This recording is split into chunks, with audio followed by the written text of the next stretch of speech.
Shalom, friends, from your home, Beth Shalom. Where I'm at right now in this place is alone. It misses you terribly. The seats are empty, the pews have gone empty for weeks on end, with the exception of a few bar mitzvahs we've had in the past couple of weeks, which have been virtually empty in those instances as well. Only a few dozen people here. Because we're trying to protect you. We're trying to keep our community safe. It is absolutely vital that we do so, but this place misses you.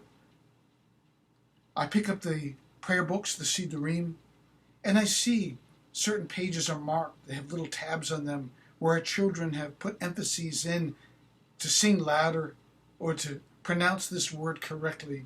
You've seen those scribbles too. And I've seen drops on pages as well. Sticky little fingers of the sweets that have handed out as the Torah goes around the sanctuary have pasted themselves to those pages. And I've seen also all little drops, tears, that have fallen from faces of people who have come to the synagogue, you maybe. Tears have fallen onto the Siddur, have stained permanently the pages, have marked them. All of these things, they miss you.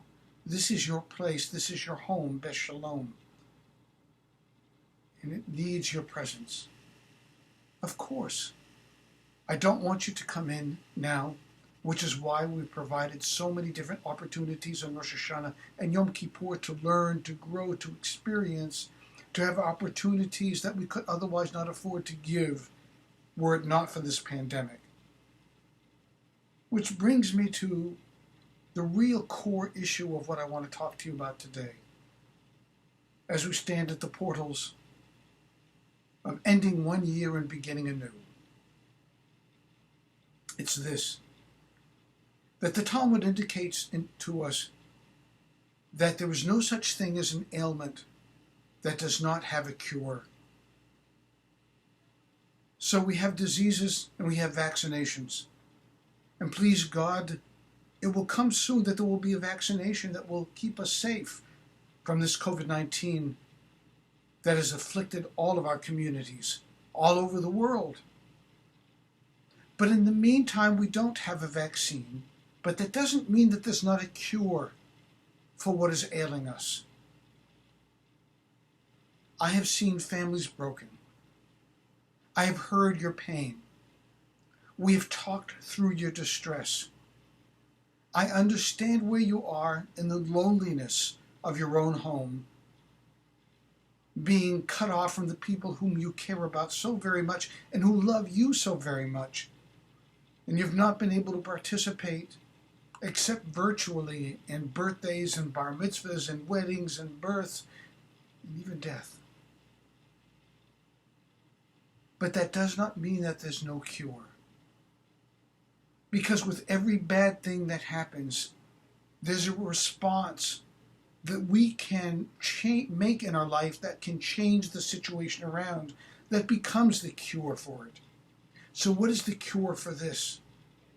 Let me tell you first of all what is not the cure. The reaction that we've seen on the streets throughout America, the rioting that we've seen, the blaming of the police, the blaming of the blacks marching for equal opportunities and rights that belong to them.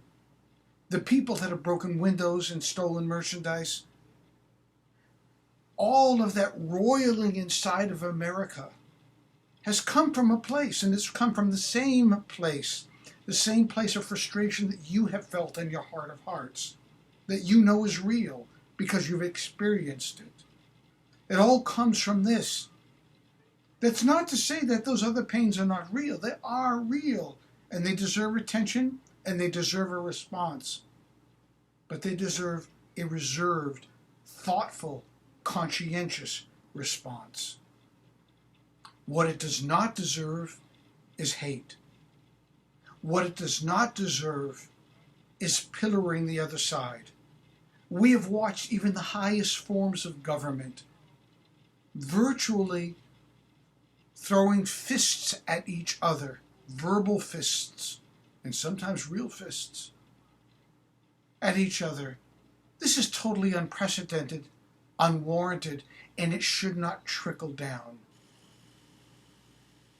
If you are listening to bad advice, bad news broadcasting, and you know what that looks like, you know what it feels like, stop. We need to go back to the days when we listened to people like Peter Jennings and Walter Cronkite. They're dead. They're no longer in this world. But choose your news outlets that are worthy of listening to. Do not choose to listen to people who are fomenting violence and anger and hatred. We need to forge alliances now. We need to find shalom before this year is out. I don't expect you or me to make this nation completely changed,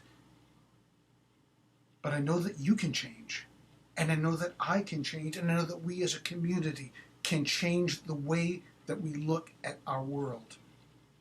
I know that we can change the way that we look at our families. Families have been broken up by this pandemic. Fights have occurred. Families are at each other's throats. People who used to love each other are finding reasons to stay away from each other, ignore each other. No, this is not the time for that. This is the time for ingathering, for being close, for forging those new relationships based on the limitations of the world in which we live. Now is the opportunity when we must seize it. Now is not the opportunity when we run away. Now is not the time when we escape into a cave and we shut our door. But call people who are alone. There are so many people in this congregation who have nobody to talk to, who have nobody to visit them, who have no contact with them, with other people, and whose abilities on the internet are severely hampered, are limited. They need somebody to take care of them. Drop off food to them or call to say, hello, how are you? Your husband, your wife, your children, your grandchildren, they all need care. We all need care. Do you feel alone? Have you felt the gray clouds of depression? You're not alone. We're all in this together. And therein lies the key to find the change and the cure to this ailment that the Talmud speaks of. I'm not a scientist. I can't give you an inoculation, a physical one. But we can talk about inoculating our moral stature, our moral self. And now is the time to make a real strong effort to make that happen. And I'm begging you to do so. Now is not the time to withdraw your children from school, from religious education, from touching God. Now is the time that we need to reach out, stretch out our arms to God, and make this new connection between heaven and earth. Have you prayed? I know you prayed. I know you have prayed hard for an end to this pandemic. I know that you have prayed hard for relationships to be resealed and rekindled and love to be remade. I know, because we've all been and we are all in the same cauldron. Make it happen. Now more than ever, your children need to be connected and see what you're doing. When you put them to bed, say the Shema with them. Let them know that they are safe under God's wings. Let them know that you care about them intensely. Let them know that they are still a part of the Jewish people that will always hold them and cradle them in their arms and never let them go. Make sure that your children continue to know that they are ensconced in the faith that has secured our people for 4,000 years. Some of you are saying, I can't handle this, can't do all this. Let me tell you, you can't afford not to. Now is the time when we need to ensconce ourselves in our faith, in our God, in our family, in all of our relationships. This Saturday night is Slichot. It's always the Saturday night right before Rosh Hashanah. And across North America, there's going to be a gathering of all the conservative synagogues that are going to be meeting online virtually to inaugurate the Holy Day season. You can sign on today. You've received an email about it. It's also in the bulletin that you can sign up, but you've got to do so before tomorrow. And then you can be part of this program on Saturday night that begins at 8:30. Here's the bottom line, my friends. I love you. I care about you. I miss you. This place misses you. And this is not the time to give up.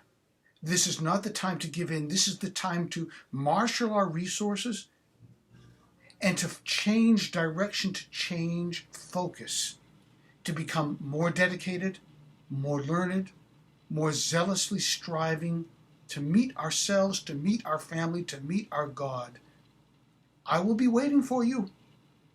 I will be here. We'll be together on Rosh Hashanah, Yom Kippur virtually, and shortly afterward, God willing, we'll be together physically.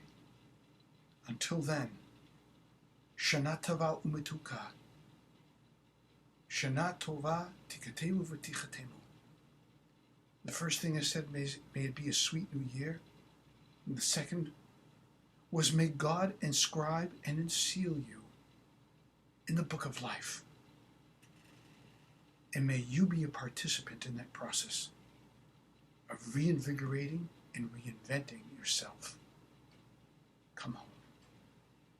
We're waiting.